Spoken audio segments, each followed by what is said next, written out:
भगवान परशुराम किसी समाज विशेष के नहीं बल्कि वो संपूर्ण हिंदू समाज के हैं। वो चिरंजीवी हैं। उन्हें राम के काल में भी देखा गया और कृष्ण के काल में भी। उन्होंने ही भगवान श्री कृष्ण को सुदर्शन चक्र उपलब्ध कराया। माना जाता है वो कलयुग के अंत तक रहेंगे। आइए जानते हैं कि भगवान क्षत्रिय और विद्वान ब्राह्मण भगवान परशुराम के जीवन काल से जुड़ी कुछ कथाएं जो सदियों से प्रचलित हैं। भगवान विष्णु के छठे अवतार। भगवान परशुराम का जन्म भगवान विष्णु के 10 पूर्ण अवतारों में से छठे अवतार के रूप में हुआ था। इस अवतार का मुख्य उद्देश्य पृथ्वी से पाप का अंत करना, भगवान विष्णु के भविष्य के अवतारों के समय अपनी निर्धारित भूमिका को निभाना और अंतिम विष्णु अवतार कल्कि को शिक्षा प्रदान करना है। भगवान परशुराम की भूमिका को देखते हुए उनका जीवन काल कलयुग के अंत तक निर्धारित है। भगवान परशुराम में ब्राह्मण और क्षत्रिय दोनों के गुण। भगवान परशुराम का जन्म ब्राह्मण कुल में हुआ था। उनके पिता ब्राह्मण जमदग्नि थे जबकि माता क्षत्रिय थी। उनका नाम रेणुका था। इसीलिए भगवान परशुराम में ब्राह्मण और क्षत्रिय दोनों के गुण थे। उनका बचपन में नाम राम रखा गया, लेकिन भगवान शिव से प्राप्त अस्त्र परशु यानी कुल्हाड़ी के कारण उन्हें परशुराम के नाम से जाना जाने लगा। माता का वध करके माता को जीवन दिलाया। एक बार परशुराम की माता रेणुका स्नान करने नदी पर गई हुई थी। वहां उनका मन एक राजा पर आ गया। जब उनके पिता जमदग्नि को यह बात पता चली तो उन्होंने परशुराम को अपनी मां का मस्तक काटने को आदेश दिया। पिता की आज्ञा पाकर परशुराम ने अपनी मां का सिर धड़ से अलग कर दिया। इससे प्रसन्न होकर उनके पिता ने उनसे वर मांगने को कहा। अपने वर में परशुराम ने एक बार फिर अपनी माता को जीवित करने को कहा। इस प्रकार उनकी माता फिर से जीवित हो उठी थी। 21 बार क्षत्रियों का संहार। एक बार राजा सहस्त्रबाहु अपने सैनिकों के साथ ऋषि जमदग्नि के आश्रम में आए। तब उनका मन ऋषि जमदग्नि की गाय कामधेनु पर आ गया, लेकिन जमदग्नि ने उन्हें वो गाय देने से मना कर दिया। अहंकार में राजा सहस्त्रबाहु ने आश्रम को तहस नहस कर दिया और वो गाय लेकर चले गए। जब परशुराम को इस बात का पता चला तो उन्होंने सहस्त्रबाहु का वध कर दिया तथा कामधेनु को वापस ले आए।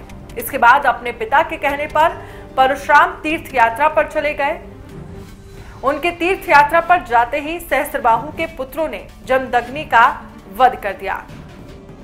जब परशुराम तीर्थ यात्रा से वापस लौटे तब उन्हें अपने पिता की हत्या के बारे में पता चला। वो इस घटना से इतने क्रोधित हो उठे कि उन्होंने 21 बार राजा सहस्त्रबाहु के क्षत्रिय वंश का पृथ्वी से समूचा विनाश कर दिया और इसके बाद उन्होंने संन्यास ले लिया। शिव धनुष टूटने पर भगवान परशुराम का क्रोध। कुछ समय पश्चात अयोध्या में भगवान विष्णु ने अपना 7वां अवतार श्री राम के रूप में लिया। जब श्री राम अपने गुरु विश्वामित्र के साथ माता सीता के स्वयंवर में आए तब उन्होंने शिव धनुष को तोड़ डाला।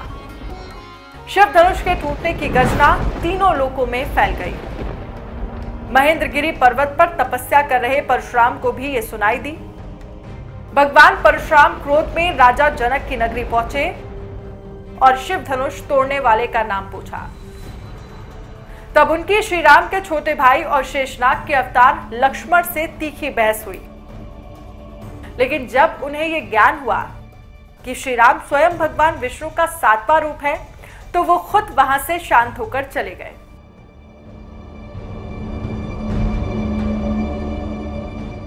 भीष्म पितामह से भगवान परशुराम का युद्ध। श्री राम के बाद भगवान विष्णु ने द्वापर युग में श्री कृष्ण के रूप में 8वां अवतार लिया। उस समय श्री कृष्ण का मुख्य उद्देश्य महाभारत के युद्ध का नेतृत्व करना था। उस युद्ध के कई महान योद्धाओं को भगवान परशुराम ने ही शिक्षा दी थी। भगवान परशुराम के द्वारा भीष्म पितामह, गुरु द्रोणाचार्य और कर्ण को अस्त्र शस्त्र की शिक्षा दी गई थी। एक बार उनका अपने ही शिष्य भीष्म पितामह से भयंकर युद्ध हुआ था। यह युद्ध भगवान परशुराम ने काशी की राजकुमारी अंबा को न्याय दिलवाने के लिए लड़ा था। लेकिन भीष्म को अपनी इच्छा के अनुसार मृत्यु का वरदान था, इसीलिए इस युद्ध में कोई परास्त नहीं हुआ।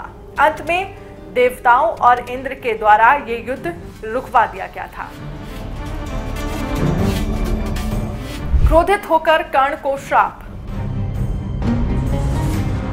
महाभारत के एक और महान योद्धा कर्ण ने भगवान परशुराम से झूठ बोलकर शिक्षा ग्रहण की थी। कर्ण के इस असत्य से भगवान परशुराम इतने ज्यादा क्रोधित हुए कि उन्होंने उन्हें श्राप दिया था कि जब भी उसे अपनी इस विद्या की सबसे ज्यादा जरूरत होगी, उस समय वो उस विद्या को पूरी तरह से भूल जाएगा।